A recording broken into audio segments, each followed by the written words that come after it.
वैजापूर शहरात एका रो हाऊसमध्ये अवैधरित्या सुरू असलेल्या जुगार अड्ड्यावर पोलीस अधीक्षक विनयकुमार राठोड यांच्या विशेष पथकाने छापा टाकत 5,17,740 रुपये किमतीचा मुद्देमाल हस्तगत केलाय।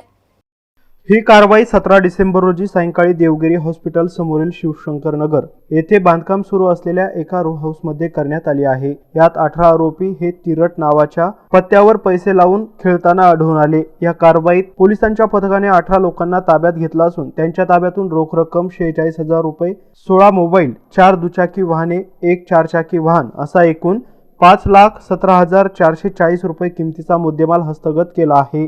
या प्रकरणात वैजापूर पोलीस ठाण्यात गुन्हा दाखल करण्याची प्रक्रिया रात्री उशिरापर्यंत सुरू होती। ही कारवाई पोलीस अधीक्षक विनयकुमार राठोड यांच्या विशेष पथकातील सहाय्यक पोलीस निरीक्षक भरत मोरे, पोलीस हवालदार जावेद शेख, संदीप आव्हाळे, पोलीस अंमलदार विनोद जोनवाल, कल्याण खेडकर यांच्या पथकाने केली आहे। या प्रकरणी वैजापूर पोलीस ठाण्यात गुन्हा दाखल करण्यात आला असून अधिक तपास वैजापूर पोलीस ठाण्याचे पोलीस करत आहेत। Shailendra Khairmode, MC news, Vaijapur, Chhatrapati Sambhajinagar.